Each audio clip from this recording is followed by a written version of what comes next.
दादी सास। रेवती अपनी सास के साथ सीलमपुर में रहती थी। रेवती के बेटे गगन की शादी कुछ ही दिनों पहले निधि नाम की लड़की से होती है। निधि एक दिन अपने पति गगन के साथ जा रही होती है। तभी वहां उसकी सास रेवती आ जाती है। रेवती देखती है कि निधि ने सर पे पल्लू नहीं रखा होता है। अरे ओ बहू, तुमने क्या ठेका लिया है हमारी इज्जत नीलाम करने का, जो बिना घूंघट के चले जा रही हो बाहर? मम्मी जी, आज के जमाने में कौन घूंघट करता है? बहू, ज्यादा बहस मत करो, समझी? चुपचाप घूंघट करो। मम्मी जी, घूंघट में मुझे कुछ नहीं दिखेगा, कैसे चलूंगी मैं? कितनी परेशानी होगी। ओहो, बहाने तो देखो महारानी के। ठीक है, परेशानी होगी तो कोई जरूरत नहीं है बाहर जाने की, चुपचाप घर पर बैठ जाओ। तभी वहाँ रेवती की सास आ जाती है।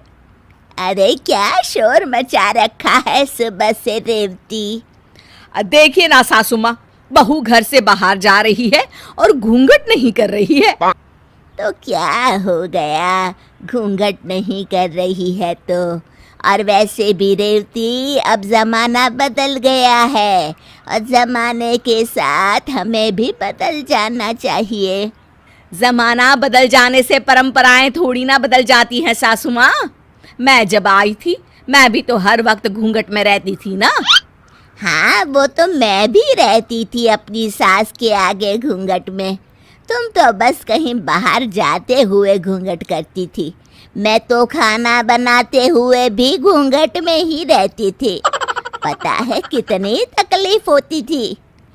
पर सासू माँ, पर कुछ नहीं। निधि बहू, तुम जाओ, ये घूंघट करने की जरूरत नहीं है। धन्यवाद दादी सासू माँ। एक दिन निधि, गगन और उसके पिताजी ताश साथ में खेल रहे होते हैं।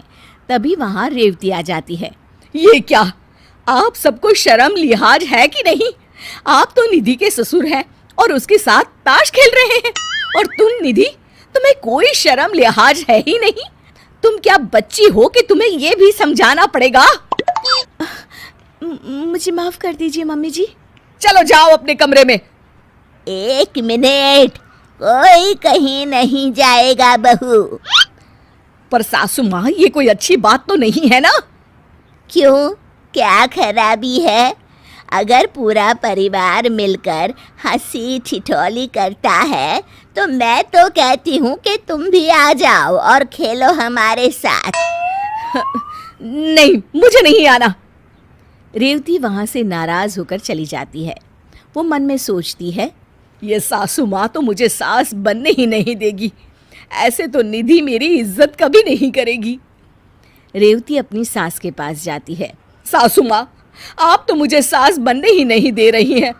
आपको ही अगर सारे फैसले लेने हैं तो बहू तो मेरी इज्जत कभी नहीं करेगी। दादी सास बड़ी ही शांति से मुस्कुराकर जवाब देती हैं। ठीक है बहू, तू आज से सास बन जा अपनी बहू की। मैं कुछ नहीं कहूँगी आज से, ठीक है? रेवती ये सुनकर खुश हो जाती है और निधि के पास जाती है। सुनो बहू, आज से तुम्हें नौकरी पर जाने की कोई जरूरत नहीं है। पर मम्मी जी, दादी सास ने तो कहा था कि...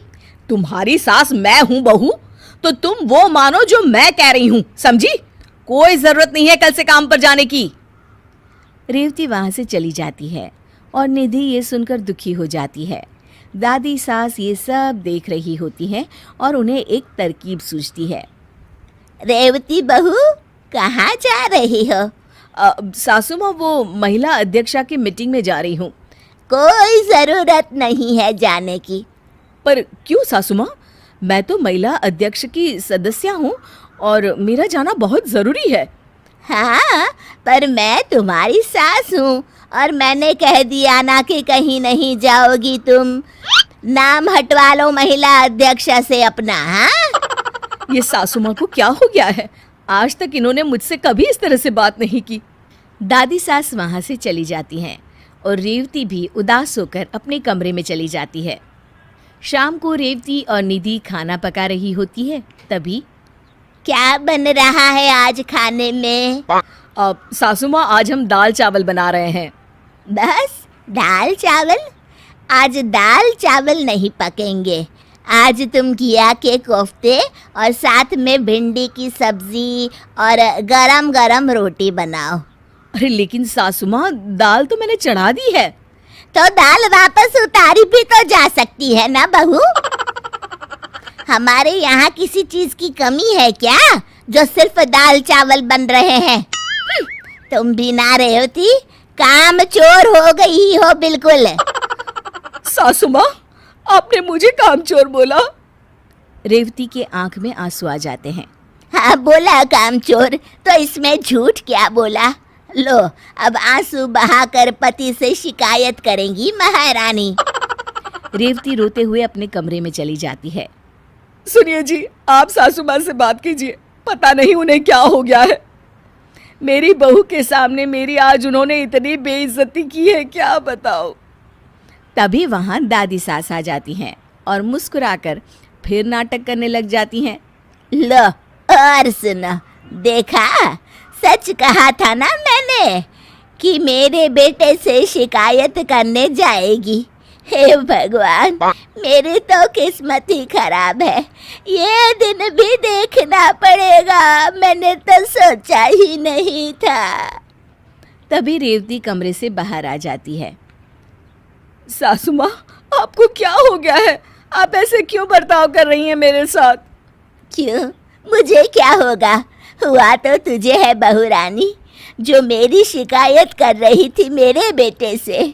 ऐसी उम्मीद ना थी तुझसे। हाँ सासू माँ, मैं शिकायत नहीं कर रही थी, पर आप ऐसे बर्ताव कर रही है तो। अरे तेरी ही बातों पर अमल कर रही हूँ बहू। मेरी बातों पर? मैंने क्या कहा था आपको? क्यों, तू बोली नहीं थी कि मुझे अपनी बहू की सास बनना है और उसके लिए हर फैसला लेना है? तो मैंने सोचा मैं भी अपनी बहू की सास बन जाऊं और उसके लिए फैसले लेना शुरू कर दूं। रेवती को अपनी बात याद आती है और उसे अपनी गलती का एहसास होता है। अपनी आज़ादी सबको प्यारी होती है बहू। मैंने कभी तेरे साथ कोई ऐसा बर्ताव नहीं किया जिससे तुझे कोई दुख हो, पर तू सास बनकर अपनी बहू पर हुक्म चलाना चाहती है और खुद तेरे साथ वैसा सुलूक हुआ तो रोने लगी। आप ठीक कह रही हैं सासू माँ, मुझसे गलती हो गई। मैं अपनी बहू को बेटी बनाकर रखूंगी, जैसे आपने मुझे बेटी बनाकर रखा है।